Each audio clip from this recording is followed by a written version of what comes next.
Hello everyone, welcome back to Nepal online school. स्वागत छ हजुरहरूलाई नेपाल अनलाइन स्कुलको क्लास 5 को म्याथमेटिक्सको क्लासमा। आज चाहिँ हामी फोर फन्डामेन्टल अपरेसन्सको एउटा अलिकति इम्पोर्टेन्ट नै टपिक छ। टपिक चाहिँ पढ्न गइरहेको छौँ र टपिकको नाम छ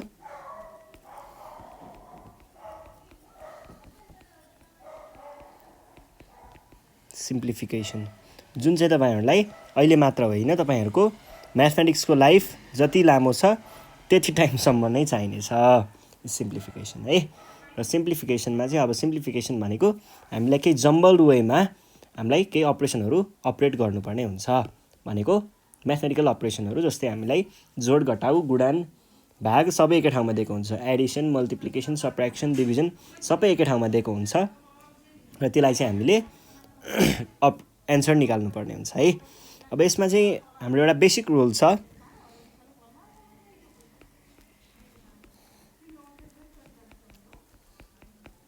यो भनेर चाहिँ हामीले बजारमा मैले पढ्दा पनि यही थियो, मेरो टिचरले पढ्दा पनि यही थियो रे, त्यही भन्नुहुन्थ्यो। तपाईँहरूले पढ्दा पनि यही हो है, यो सधैँभरि यही नै हुन्छ है। B for bracket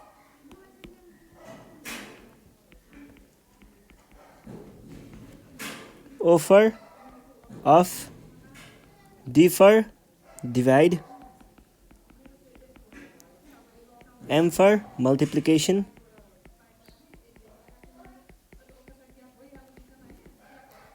A for addition, अनि S for subtraction। र हामीले सधैँ यो प्रब्लमहरू सल्भ गर्दा यसरी सल्भ गर्छौँ भनेको पहिला सुरुमा हामीले ब्र्याकेटभित्रको अपरेसनलाई सकाउने, अनि अफको अपरेसन सकाउने, अनि डिभिजनको, अनि मल्टिप्लिकेसनको, अनि एडिसन, अनि सब्ट्र्याक्सन। फेरि ब्र्याकेटभित्रको अपरेसन सकाउँदा ब्र्याकेटभित्र पनि फेरि छुट्टै खालको बदमास लागु हुन्छ। ब्र्याकेटभित्र नै पनि छुट्टै खालको बदमास, त्यसभित्र पनि अर्को बदमास के त्यो लागु हुन्छ है। र हामीले ब्र्याकेटहरू सधैँ नेस्टेड वेमा चलाउँछौँ। हामीसँग 3 खालको ब्र्याकेट हुन्छ। यसलाई तपाईँहरूले बिग ब्र्याकेट भन्नुहुन्छ, अथवा यसलाई हामीले स्क्वायर ब्र्याकेट पनि भन्छौँ।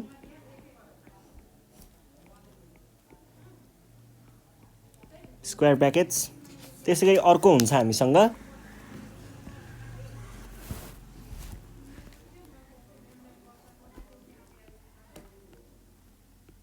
यसलाई हामीले कर्ली ब्र्याकेट्स भन्छौँ, र यसलाई हामीले स्मल ब्र्याकेट्स भनेर भन्छौँ।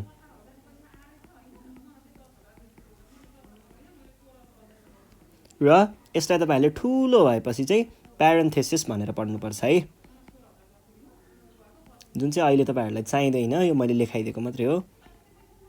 प्यारेन्थेसिस भन्छ यो खालको ब्र्याकेटलाई है। यसलाई कर्ली ब्र्याकेट र यसलाई चाहिँ बिग ब्र्याकेट। र हामीले सुरुमा स्मल ब्र्याकेटको काम गर्छौँ। स्मल ब्र्याकेटभित्रको अपरेसनलाई पहिला काम गर्ने, स्मल ब्र्याकेटबाट केही एन्सर आउँछ, नम्बर आउँछ, त्यस पछाडि हामीले कर्ली ब्र्याकेटको काम गर्छौँ, र कर्ली ब्र्याकेट सकिएपछि मात्र बिग ब्र्याकेटको काम गर्छौँ। सधैँ ब्र्याकेटहरू कसरी काम भएको हुन्छ, पहिला सुरुमा बिग ब्र्याकेट हुन्छ, बिग ब्र्याकेटभित्र कर्ली ब्र्याकेट हुन्छ, कर्ली ब्र्याकेटभित्र स्मल ब्र्याकेट हुन्छ, र स्मल ब्र्याकेट क्लोज भइसकेपछि बल्ल कर्ली ब्र्याकेट क्लोज हुन्छ, र त्यस पछाडि बल्ल यो क्लोज हुन्छ। यस्तो हुँदैन है। यो गरेर अनि यतापट्टि यो खोलेर यतापट्टि यो कर्ली ब्र्याकेट बन्द भएर अनि स्मल ब्र्याकेट यो हुँदैन। यस्तो हुन्छ है अर्डर। यो कुरा ख्याल गर्ने। यो चाहिँ अब मैले ब्र्याकेटतिर पनि लगिहालेँ कुरालाई, तर आज चाहिँ हामी फेरि जेनरल्ली पछाडिको डिएमएएसको मात्र काम गर्छौँ, भनेको डिभिजन मल्टिप्लिकेसन एडिसन सब्ट्र्याक्सन, यतिको मात्र काम गर्छौँ है। ल योसँग रिलेटेड अब हामी केही एक्जाम्पलहरू हेर्छौँ। जस्तै यहाँ एक्सर्साइज छ, एक्सर्साइजलाई हामीले सल्भ गर्छौँ। एक्सर्साइजमा चाहिँ न्युमेरिकल प्रब्लमहरू पनि छ र अर्को बेसिक प्रब्लमहरू पनि छ, हामी सबै सल्भ गर्छौँ है। ल एक्सर्साइज फर डिएमएएस भनेको डिमेस भनेको अगाडिको भागको मात्र, भनेको डिभिजन मल्टिप्लिकेसन एडिसन र सब्ट्र्याक्सन। यसमा हाम्रो जुन मैले भने नि ब्र्याकेट्स र अफ त्यसको कुरा चाहिँ हुँदैन है। ल 1 नम्बरमा सिम्प्लिफाई के भनेको छ 9 + 8 - 3 × 4 यो भनेको के भयो पहिला सुरुमा के को गर्ने पहिला सुरुमा DMAS पहिला डिभिजन डी छ डिभिजन छैन भनेपछि मल्टिप्लिकेसन अब मल्टिप्लिकेसन छ भने पछाडि के भयो 9 + 8 - अब यहाँ माइनस किन गरे भन्दाखेरि यहाँनेर नेगेटिभ साइन हेर्नुस् साइन रुल पढेको नेगेटिभ र पोजिटिभ भनेपछि के भयो नेगेटिभ र पोजिटिभले नेगेटिभ दिन्छ 3 × 4 12 अब त्यस पछाडि एडिसनमा यो पोजिटिभ साइन छ र यो पोजिटिभ साइन छ भनेपछि यो दुईटाको काम गर्ने 9 + 8 17 - 12 अब घटाउँदा कति भयो 5 भयो सकियो ल नेक्स्ट क्वेसन 7 × 8 - 3 × 5 + 5 पहिला सुरुमा डिभिजन छ त छैन भनेपछि के गर्नु पर्यो मल्टिप्लिकेसनमा दुईटा मल्टिप्लिकेसन छ दुईटै एकैचोटि गर्न पनि पाइन्छ है 7 8 जा 56 - 15 + 5 अब एडिसनको टाइम आएको छ एडिसनमा तपाईहरुले पहिला सुरुमा के गर्नु पर्यो एडिसन कतिखेर हुन्छ दुईटै चीजको यदि एउटै साइन छ भने त्यतिखेर मात्र एडिसन हुन्छ भने पछाडि पहिला सुरुमा तपाईहरुले पोजिटिभ साइन र पोजिटिभ साइन भएकोको एडिसन गर्ने भनेको 56 + 5 - 15 गर्ने यसलाई छुट्टाउने एकछिन यो सब्ट्र्याक्सनतिर जान्छ र यो भनेको कति हुन्छ 61 - 15 यो भनेको 46 सकियो है ल अब नेक्स्ट क्वेसन छ 32 / 4 × 3 + 10 - 8 अब पहिला सुरुमा डिभिजन गर्ने डिभिजनमा यहाँनेर कहाँ छ त डिभिजन यति भागमा डिभिजन छ भने पछाडि यो भनेको 32 / 4 भनेको कति हुन्छ 8 × 3 + 10 - 8 अब मल्टिप्लिकेसन यहाँ छ 8 3 जा 24 + 10 - 3 10 - 8 भनेको कति भयो अब हामीले एडिसन गर्नु पर्यो एडिसनमा 24 भनेपछि 34 - 8 34 - 8 भनेको अब सब्ट्र्याक्सन गर्नु पर्यो यो भनेको भयो 26 ल नेक्स्ट क्वेसन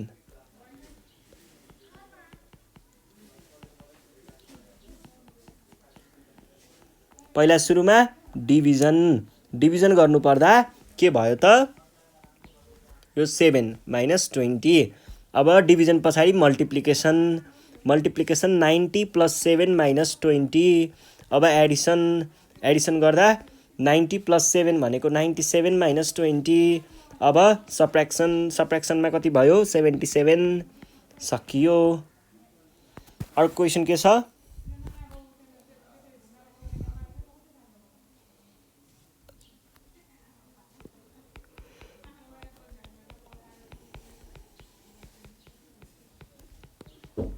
पहिला सुरुमा डिभिजनमा के भयो डिभिजनमा 8 × 5 - 15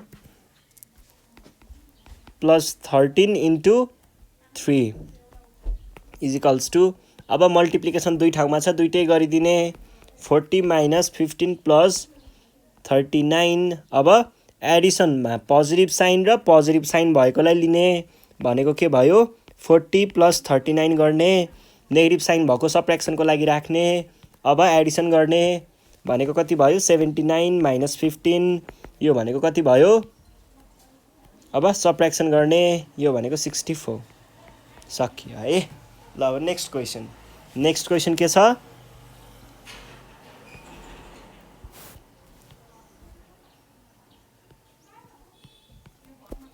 7 + 6 × 65 / 13 × 2 - 10 यो भनेको पहिला सुरुमा डिभिजन भनेको कति भयो 7 + 6 × 5 × 2 - 10 अब यो भइसके पछाडि पहिला सुरुमा यसको गर्नुहोस् न त पहिला सुरुमा अगाडिको गरौँ यो भनेको 7 + 30 × 2 - 10 7 प्लस अब मल्टिप्लिकेसन भनेको 60 - 10 = पहिला सुरुमा एडिसन कति भयो 7 + 67 - 10 लास्टमा कति भयो 57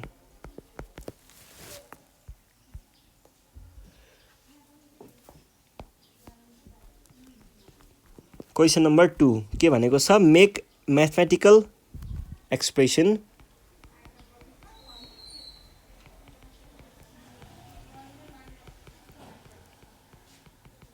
एक्सप्रेसन्स एन्ड सिम्प्लिफाई। अब यहाँनिर के गर्नुपर्ने छ त, हामीलाई केही कुराहरू वर्डमा दिएको हुन्छ, त्यसलाई हामीले सिम्प्लिफाई गर्नुपर्ने छ है, म्याथमेटिकल टर्ममा लेखेर अनि सिम्प्लिफाई गर्ने। ल सुरुमा हेर्नुहोस् त के भनेको छ,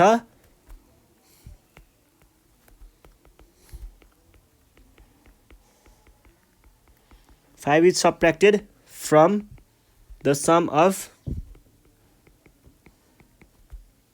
8 and 6 भने पछाडि पहिला सुरुमा हामीले अब यहाँ हेर्नुहोस् है, तपाईँहरूले के कुरा ख्याल गर्नुपर्छ भन्दाखेरि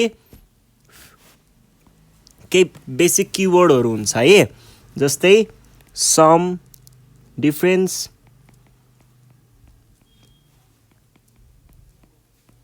प्रोडक्ट, कोसिएन्ट यस्तो भनेको हुन्छ। रिमाइन्डर पनि भनेको हुन्छ। रिमाइन्डर भनेकोलाई तपाईँहरूले अहिले नलेख्दा पनि पर्छ, नलेख्दा पनि पाइन्छ, यो अहिले तपाईँहरूलाई चाहिँदैन। अब यति कुराहरू, यो भनेको सधैँ के हुन्छ, रिजल्ट हो, र यो के को रिजल्ट हो, यो एडिसनको रिजल्ट हो। एडिसन दुईवटा कुराहरूलाई जोड्यो भने त्यसको सम आउँछ, दुईवटा कुराहरूको हामीले त्यहाँनिर डिफ्रेन्स घटायौँ भने डिफ्रेन्स आउँछ, कुनैबाट कुनैलाई घटायौँ भने त्यहाँनिर डिफ्रेन्स आउँछ, र कुनैलाई कुनैसँग मल्टिप्लाई गर्यौँ भने त्यहाँनिर प्रोडक्ट आउँछ, र कुनै चिजलाई कुनै चिजले डिभाइड गर्यौँ भने त्यहाँनिर कोसिएन्ट आउँछ है।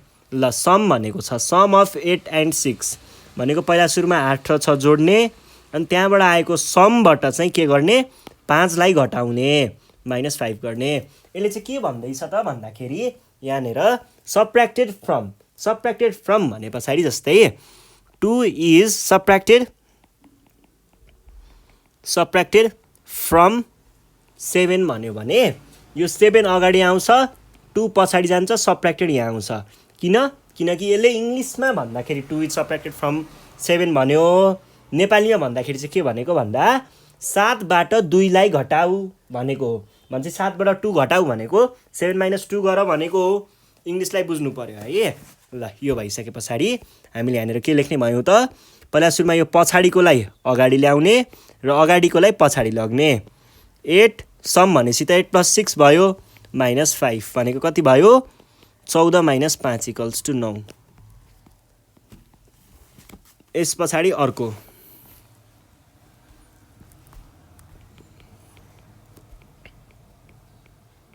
the product of 4 and 7 is added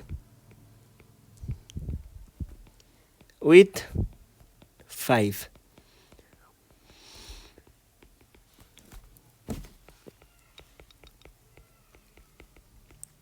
अब हेर्नुहोस् त यहाँनिर प्रोडक्ट भन्यो, प्रोडक्ट भन्ने बित्तिकै मल्टिप्लिकेसन हुँदैछ यो दुईटाको, भनेपछि पहिला 4 × 7 इज एडेड विथ भनेपछि जोडिएको रहेछ, अनि त्यस पछाडि देन 10 इज सबट्र्याक्टेड भनेको यहाँबाट 10 घटाउने, 4 × 7 = 28 + 5 - 10 भनेको कति भयो, 33 - 10 = 23। नेक्स्ट क्वेसनमा के भनेको छ,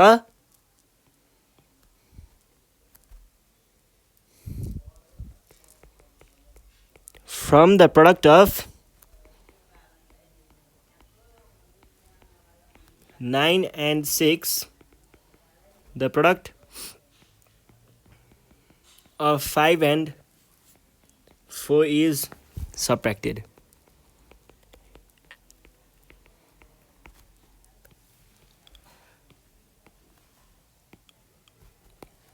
पहिला सुरुमा के रहेछ, फ्रम द प्रोडक्ट अफ, भनेपछि फ्रम भन्दा ठ्याक्क पछाडिकोलाई अगाडि लेख्ने हो है। जसरी हामीले यहाँनिर फ्रम भन्दा पछाडिको चिजलाई अगाडि लेख्यौँ नि, फ्रम भन्दा पछाडिकोलाई अगाडि लेखेको थियौँ नि, त्यसरी नै फ्रम भन्दा पछाडिकोलाई अगाडि लेख्ने र अर्कोलाई पछाडि लेख्ने। प्रोडक्ट अफ 9 and 6 बाट केलाई घटाउने, प्रोडक्ट अफ 5 and 4, 9 × 6 = 54 - 20 कति, 34। सकियो। ल यस पछाडि हामी नेक्स्ट क्वेसनतिर जाउँ। नेक्स्ट क्वेसन के छ?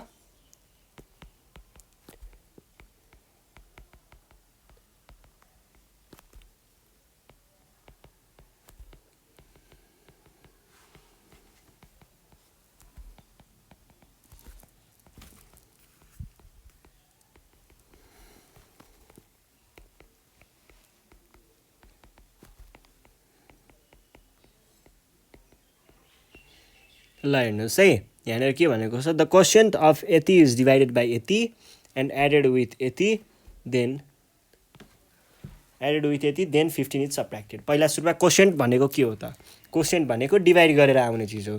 क्वोसिएन्ट of 60 divided by 12 is added भनेपछि यहाँबाट added with 20 then 15 is subtracted भने पछाडि 16 भनेको 5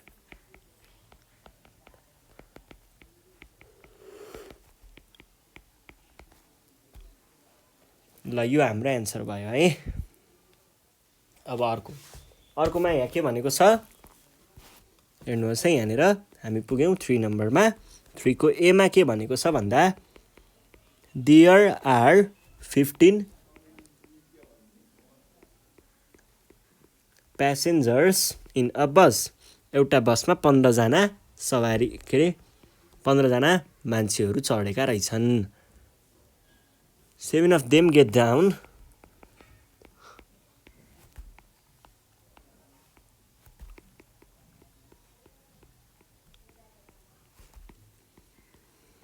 get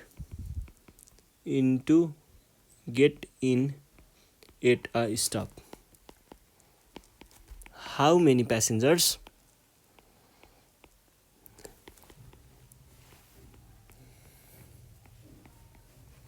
are there in the bus now? अब त्यहाँ कतिजना छन् भनेर भनेको छ है। देयर आर 15 प्यासेन्जर्स इन अ बस।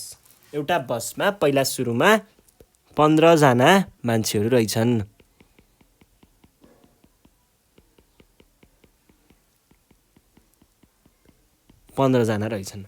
अब 15 जना रहेछ सुरुमा। त्यस पछाडि 7 of them get down। 7 जना झरेछन्। 1 2 3 4 5 6 7। 7 जना झर्नु भनेको के हो? त्यो बसबाट 7 जना मान्छे घट्नु। अनि त्यस पछाडि के भनेको छ?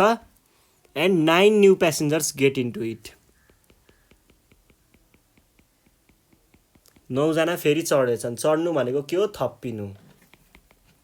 अब फाइनल्ली हामीलाई के भनेको छ? हाउ मेनी प्यासेन्जर्स आर देयर भनेको छ। लास्टमा कतिजना बचे भनेको यो भनेको 15 र 9 24। 24 मा 7 घटाउँदा कति भयो?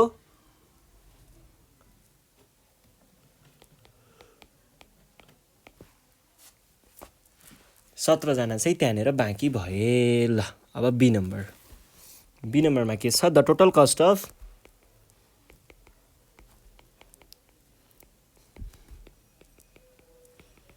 Rice is 50 and 1 kg sugar is 70. Find the total cost of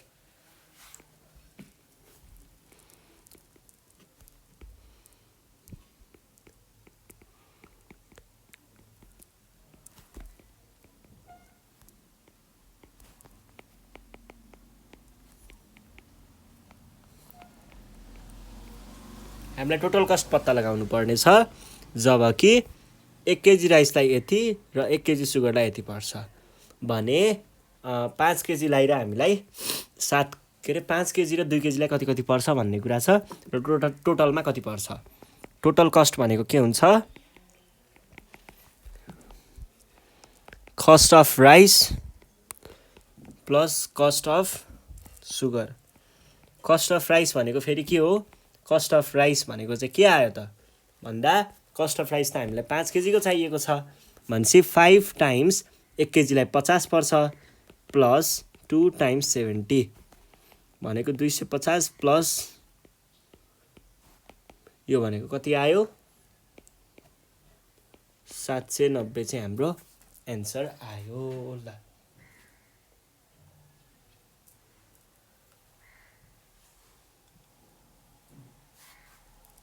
यो कहाँबाट आयो 540 140 होला नि 140 हो है 140 भनेपछि 390 पो आयो त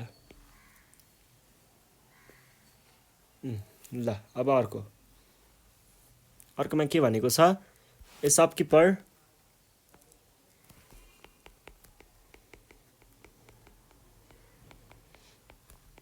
of one has 15 packets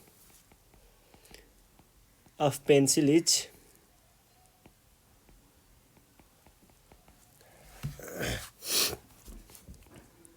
of them containing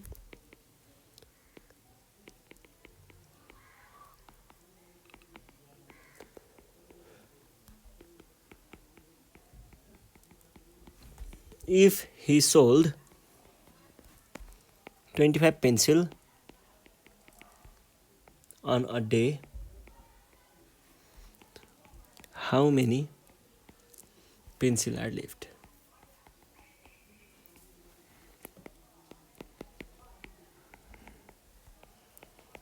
अब यसको लागि सुरुमा हामीले के पत्ता लगाउनु पर्यो उसँग टोटल पेन्सिल कति छ टोटल पेन्सिल निकाल्नको लागि उसँग एउटा प्याकेटमा 12 वटा हुन्छ र उसँग 15 वटा प्याकेट छ भने टोटल कति भयो 15 × 12 वटा त्यसमा उले कतिवटा झिकेको छ 25 वटा झिकेको छ भनेसी यो भनेको के भयो त 15 भनेको 10 5 1 जा 5 6 0 8